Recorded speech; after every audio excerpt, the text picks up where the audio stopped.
La vague, Todd Strasser, chapitre 16. Le lendemain matin, dans le bureau du principal, Ben dut sortir son mouchoir pour éponger la sueur qui perlait sur son front. Derrière son bureau, Owens venait de taper du poing sur la table. « Bon sang, Ben, je me fiche bien de votre expérience. J'ai des professeurs qui se plaignent, des parents qui m'appellent toutes les 5 minutes pour savoir ce qui se passe ici, ceux qu'on trafique avec leurs gamins. Vous croyez que moi, je peux leur dire la bouche en cœur que ce n'est qu'une expérience ? Bon Dieu, Ben, vous vous rappelez cet élève de seconde qui s'est fait agresser la semaine dernière ? Son rabbin est venu me voir hier. Cet homme a passé 2 ans à Auschwitz. Vous pensez qu'il en a quelque chose à faire de votre expérience ? Monsieur Owens, dit Ben en se redressant dans son fauteuil. Je comprends très bien les pressions qui pèsent sur vous. J'ai conscience que la vague a été trop loin. Il laissa sa phrase en suspens le temps de prendre une grande inspiration. Je me rends compte que j'ai commis une erreur. Un cours d'histoire n'est pas un laboratoire. On ne peut pas se servir d'êtres humains comme de cobayes. Et surtout pas de lycéens, qui n'ont pas conscience de faire l'objet d'une expérience. Mais oublions un instant que c'est une erreur, que tout cela a dépassé les bornes. Regardons la situation telle qu'elle est maintenant. Aujourd'hui, plus de 200 élèves pensent que la vague est une chose formidable. Il n'est pas trop tard pour qu'ils en retirent un enseignement. Tout ce dont j'ai besoin, c'est que vous me laissiez jusqu'à ce soir, et je pourrai leur donner une leçon qu'ils n'oublieront pas de sitôt. Le principal l'observa d'un air sceptique. Et entre-temps, qu'est-ce que je suis censé dire aux parents et aux autres professeurs ? De nouveau, Ben se tapota le front avec son mouchoir. C'était quitte ou double. Il le savait. Mais que pouvait-il faire d'autre ? Il s'était mis dans le pétrin. Il fallait qu'il s'en sorte. Dites-leur que je leur promets que tout sera fini d'ici à ce soir. « Et comment comptez-vous procéder exactement ?» demanda Owens en arquant un sourcil. Il ne fallut pas longtemps à Ben pour évoquer les grandes lignes de son plan. En face de lui, le principal vida sa pipe et scruta l'objet. Un long silence inconfortable s'ensuivit. Finalement, Owens déclara « Ben, je vais être absolument franc avec vous. Cette histoire de vague a considérablement nui à la réputation de notre établissement, et j'en suis très contrarié. Je vous laisse jusqu'à ce soir, Ben. Mais je vous préviens, si cela ne marche pas, je serai dans l'obligation de vous demander votre démission. » Je comprends. Le principal se leva et lui tendit la main. « J'espère que votre plan fonctionnera, Ben, dit-il d'un ton solennel. Vous êtes un excellent professeur. Et nous serions au regret de vous voir partir. » Une fois dans le couloir, Ben n'eut pas le temps de méditer les paroles de son supérieur. Il devait trouver Alex Cooper et Carrie Block, et tout organiser le plus vite possible. Quand vint l'heure de son cours d'histoire de terminale, il attendit d'avoir toute l'attention de ses élèves avant de prendre la parole. « J'ai une annonce très spéciale à faire concernant la vague. Aujourd'hui, à 17h, se tiendra un meeting dans l'auditorium, réservé aux membres de la vague. » Souriant comme pour lui-même, David fit un clin d'œil à Laurie. « La raison du meeting est la suivante. La vague n'est pas seulement une expérience de cours d'histoire, mais plus, bien plus que cela. À votre insu, la semaine dernière, partout dans le pays, d'autres professeurs ont commencé à recruter et à entraîner une brigade de lycéens pour montrer à la nation tout entière comment créer une société meilleure. Comme vous le savez, notre pays vient de traverser une décennie au cours de laquelle une inflation à 2 chiffres a fortement pénalisé l'économie. Le taux de chômage atteint régulièrement un seuil alarmant et le taux de criminalité n'a jamais été aussi élevé. Le moral des États-Unis est au plus bas. Un nombre croissant de personnes, y compris les membres fondateurs de la vague, pensent que si l'on ne fait rien pour inverser la tendance, le pays courra à sa perte. » David ne souriait plus du tout. Il ne s'attendait absolument pas à cela. À l'évidence, M. Ross n'avait pas l'intention de mettre fin à la vague. Au contraire, il semblait y sombrer plus profondément encore. « Nous devons prouver que par la discipline, la communauté et l'action, nous pouvons métamorphoser ce pays, » poursuivit Ross. « Regardez ce que nous avons accompli dans ce lycée en quelques jours seulement.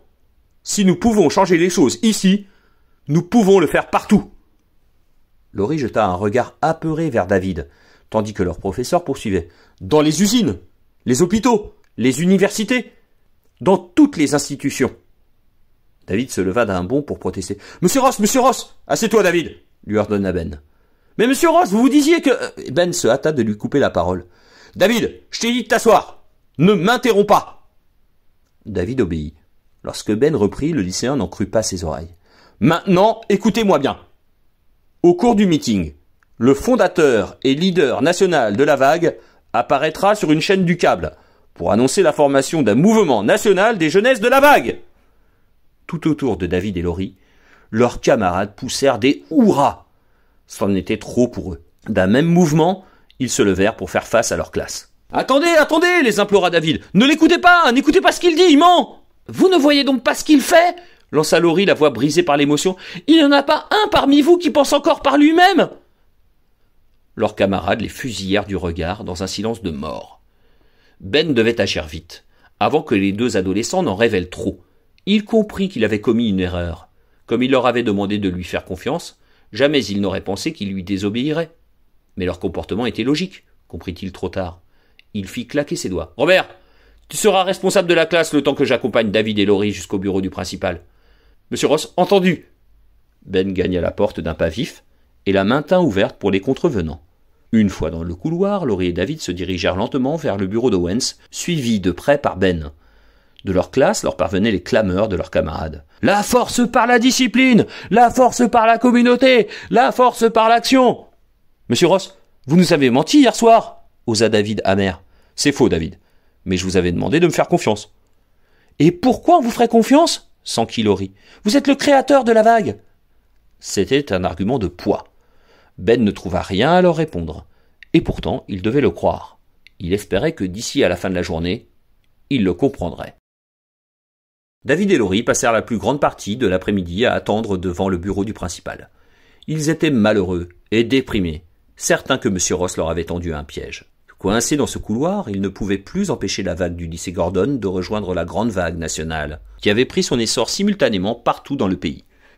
Même Owen se sembla indifférent lorsqu'il daigna enfin les recevoir. Les deux adolescents aperçurent sur son bureau le mot d'explication de M. Ross. De leur place, ils n'arrivaient pas à le déchiffrer. Mais M. Ross y expliquait sans doute que Laurie et David avaient perturbé le bon déroulement du cours. Ils implorèrent tous deux le principal d'intervenir pour empêcher le meeting de 17 heures et dissoudre la vague. En vain. Owens se contentait de répéter que tout irait bien. Il leur ordonna finalement de retourner en cours. Les deux adolescents avaient du mal à y croire. Alors qu'ils faisaient tout pour empêcher un véritable désastre, Owen semblait ne se rendre compte de rien. Dans le couloir, David balança ses livres dans son casier avant d'en claquer la porte. « Laisse tomber !» lâcha-t-il furieux. « Je peux pas rester ici une seconde de plus, je me tire !»« Attends-moi un instant, le temps que je range mes livres. Je reviens tout de suite. » Quelques minutes plus tard, tandis qu'il marchait dans la rue, Laurie devina que David s'en voulait. « Je n'arrive pas à croire que j'ai pu être aussi bête, Laurie !» ne cessait-il de dire. « Je n'arrive pas à croire que je sois tombé dans le panneau. »« Tu n'es pas bête, le rassura-t-elle en pressant sa main. C'est vrai, quoi, la vague avait aussi ses bons côtés. Forcément. Sinon personne n'aurait eu envie de rejoindre le mouvement. C'est juste que les autres n'en voient pas les mauvais côtés. Ils pensent que la vague rend tous ses membres égaux, sans se rendre compte qu'elle nous prive de notre libre arbitre. Laurie, et si on faisait fausse route? Et si on s'était trompé sur toute la ligne? Mais non. C'est nous qui avons raison. Alors pourquoi personne ne s'en aperçoit? J'en sais rien. On dirait qu'ils sont tous lobotomisés. Ils refusent purement et simplement de nous écouter. David hocha la tête avec impuissance. Comme il était encore tôt, ils décidèrent d'aller se promener dans le parc du quartier. Ni l'un ni l'autre ne voulaient rentrer à la maison. David ne savait plus quoi penser de la vague et de M. Ross. Quant à Laurie, elle affirmait toujours que ce n'était qu'une mode, et que les lycéens finiraient par s'en lasser, quel que soit le leader et la zone d'influence du mouvement. Ce qui l'effrayait, c'était ce dont il serait capable en attendant. « Je me sens vraiment seul, soudain, » déclara David pendant qu'il déambulait entre les arbres. « Comme si tous mes amis appartenaient à un mouvement fou furieux, et que moi, j'étais rejeté simplement parce que je refuse d'être en tout point comme eux. » Laurie comprenait tout à fait ce qu'il voulait dire. Elle ressentait la même chose. Elle se rapprocha de lui, et David passa son bras autour de ses épaules. Elle ne s'était jamais sentie aussi proche de lui. N'était-il pas étrange qu'une telle épreuve ait fini par les rapprocher? Elle repensa à la veille au soir. Dès qu'il s'était rendu compte qu'il lui avait fait du mal, il avait complètement oublié la vague. Soudain, elle le serra fort dans ses bras. « Qu'est-ce qu'il y a ?» s'enquit-il surpris. « Oh, rien. » fit-il en se détournant. Les pensées de Laurie dérivèrent de nouveau vers la vague.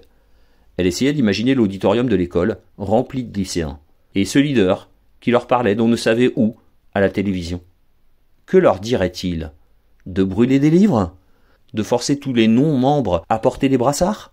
Cela semblait tellement fou qu'une chose pareille puisse se produire. Tout à coup, elle se souvint d'un détail. « David, tu te rappelles le jour où tout a commencé ?»« Celui où Ross nous a appris le premier slogan ? » « Non, la veille. Le jour où il nous a montré ce documentaire sur les camps de concentration, où j'étais toute retournée, personne n'arrivait à comprendre pourquoi le reste de la population allemande n'avait rien fait. Pourquoi ils avaient prétendu qu'ils n'étaient pas au courant? Oui, et... Laurie leva les yeux vers lui. David, tu te souviens de ce que tu m'as dit pendant la pause déjeuner? Il essaya un instant de se rappeler la scène, sans succès. Tu m'as dit que cela n'arriverait plus jamais. David l'observa un instant, puis un sourire ironique se dessina sur ses lèvres. Tu sais quoi? Fit-il. Aujourd'hui encore, alors que j'étais moi-même membre, et malgré le meeting avec le leader national, je n'arrive toujours pas à croire que c'est réel. C'est tellement insensé. Je me disais exactement la même chose. Soudain, une idée la frappa. David, retournons au lycée. Pourquoi? Je veux le voir. Je veux voir ce leader national. Je te jure que je n'arriverai pas à y croire tant que je ne l'aurai pas vu de mes propres yeux. Mais Ross nous a dit que le meeting était réservé aux membres de la vague. Qu'est-ce que ça peut bien faire? David haussa les épaules. Je sais pas, Laurie, je ne suis pas sûr d'avoir envie d'y retourner. J'ai l'impression que je me suis fait avoir une fois par la vague et que si j'y retourne, je pourrais retomber dans le panneau. Aucun risque! Rétorqua-t-elle en riant.